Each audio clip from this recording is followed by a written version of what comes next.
allons parler politique, comme à notre habitude, pour le début de l'émission. Donc, aujourd'hui, ça fait il y a 3 ans que le Parcoursup a été créé.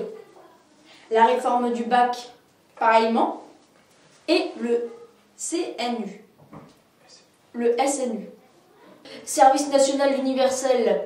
Tout de suite, les archives. Bonsoir et bienvenue à tous pour le JT de 20h. Ce soir, nous allons parler politique et bac. La réforme du bac, qu'est-ce que c'est? Pourquoi? Nous avons un expert qui est venu nous éclaircir. Donc, qu'est-ce que la nouvelle réforme du bac? Alors, en ce qui concerne la nouvelle réforme du bac, c'est assez compliqué, je dirais. Ok, très bien. Tout de suite, notre envoyé spécial. Donc, bonjour Monsieur Serge, vous allez nous parler de tout ce qui est réforme des bacs, réforme aussi Parcoursup. Alors nous commençons par la réforme des bacs.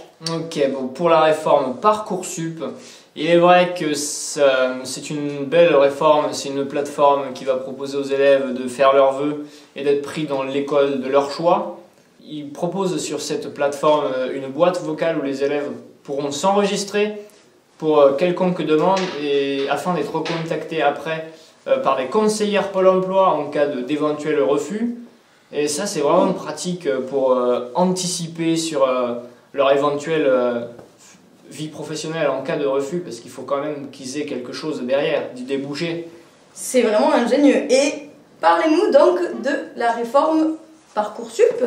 Ah oui, ouais, pour que la réforme du bac, ça par contre, ça va être très compliqué pour les élèves. C'est vraiment très dur parce que du coup, c'est pour un temps d'adaptation pour les futures générations. Vraiment, c'est vraiment horrible, je le conçois. Et pour les profs, énormément de travail, je suppose. Énormément de copies à corriger, 2 fois plus. Ça les fadas de l'éducation nationale. Merci pour toutes ces précisions sur les réformes du bac et les réformes aussi Parcoursup. À vous les studios, merci. Une situation très difficile pour l'éducation nationale. Bonjour mesdemoiselles. Bonjour. Alors donc vous êtes en classe de terminale et vous allez nous parler de votre parcours. C'est ça. Bonjour, je m'appelle Camille. Je suis au lycée chez Boris.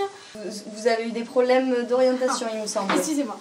Alors, donc, je suis en bac général.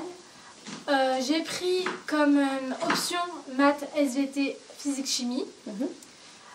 Il m'est arrivé un petit souci il y a quelques semaines, mais rien qu'un petit souci. J'ai été avec mes amis m'inscrire sur Parcoursup et j'ai vu sur l'écran de l'ordinateur écrit que je n'étais pas référencée, mes amis non plus. Du coup, on a été voir notre proviseur adjoint pour savoir pourquoi nous n'étions pas référencés et pour que justement on soit référencé pour qu'on puisse s'inscrire. D'accord, ah oui, donc vous n'étiez pas référencé en tant qu'élève dans Parcoursup. Ah oui, exactement. Étrange, ok. Bien, ça s'est réglé maintenant? Oui, du coup j'ai pu m'inscrire récemment et puis on verra par la suite. D'accord, bien, merci beaucoup. Et vous mademoiselle, vous avez des options un peu particulières? Oui, donc je m'appelle Diest, j'ai 17 ans et demi. J'ai choisi hippologie, donc sciences des chevaux. Ah oui, original. Oui, et langue antique et sport. Le problème lundi, dans toute la semaine, c'est que comment j'ai commencé mon année, le lundi j'avais 2 heures de sport et les autres jours de la semaine, j'avais rien du tout. Et pourquoi donc? Parce que déjà en hippologie, sciences des chevaux, les profs, mon prof il y avait personne. Les langues antiques? Les langues antiques, j'étais toute seule. Ah donc vous ne pouviez pas avoir cours? Oui, du coup, et moi ce qui me déçoit, c'est que moi ce que j'ai peur, c'est que je n'ai pas mon bac à la fin de l'année. Vous n'avez pas pu faire langue antique et hippologie? Ah non, du tout. Et du coup, pareil qu'elle. Ah d'accord, donc vous vous retrouvez qu'avec 2 heures de cours? Oui, et je suis vraiment assez déçue. Bien écoutez, merci de votre témoignage et puis j'espère aussi que vous aurez votre baccalauréat. J'espère bien, franchement. Nous venons de visionner les images d'archives. Aujourd'hui, nous avons envoyé un envoyé spécial dans ce même lycée. Tout de suite, les images.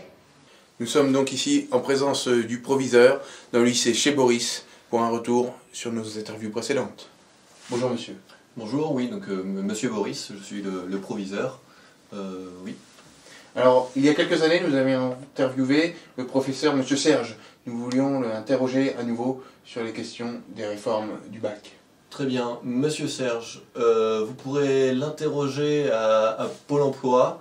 Je dois pouvoir vous donner son identifiant quelque part, puisque nous avons dû nous séparer de lui, étant le dernier arrivé dans l'établissement, suite aux réformes du bac et aux suppressions de postes, nous avons dû nous séparer de lui. Voilà. Une situation bien dramatique dans laquelle est l'éducation nationale aujourd'hui. Nous sommes maintenant avec Philippe, un jeune élève du lycée chez Boris, qui nous explique les difficultés avec son parcours.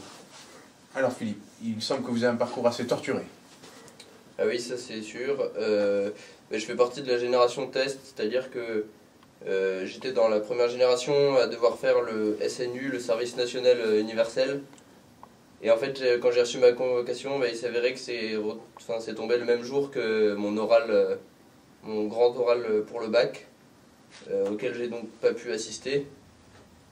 Et ça fait que je me retrouve encore à 21 ans à être en terminale. Et ça, c'est une situation très difficile, d'autant plus que je ne peux plus toucher de bourse. Et aujourd'hui, comment est-ce que vous envisagez votre avenir, vous ? C'est-à-dire que là, l'avenir, je ne l'envisage plus. Des situations bien compliquées, engendrées par ces nombreuses réformes. Donc tout de suite, nous remercions les envoyés spéciaux Didier et Henri. Merci à eux pour ces magnifiques images. Donc nous venons de parler du service national universel, SNU, dont nous venons de parler. Pour avoir plus de précision, je vais inviter une experte à me rejoindre sur le plateau. Bonjour.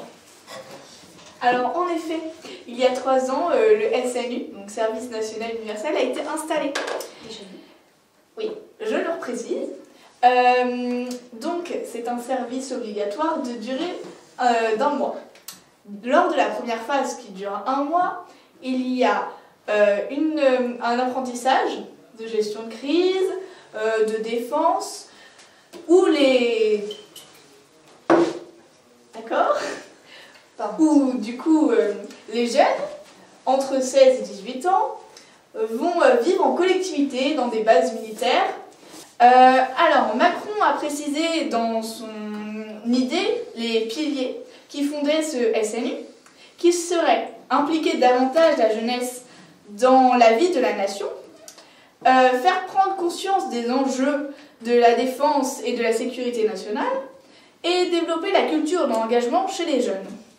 Il a ensuite fait part d'une phase numéro 2, qui serait sans doute sous forme volontaire, qui est fortement encouragée d'ailleurs, lors de laquelle on propose en fait un service civique. Donc nous ne savons pas encore ce que cela va donner puisque ça n'a fait que 3 ans qu'il a été mis en place. Nous verrons bien avec le temps. Sera-t-il positif ou négatif? Nous ne savons pas.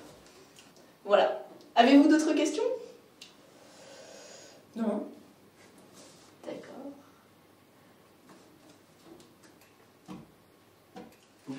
D'accord. Merci. Merci. Au revoir.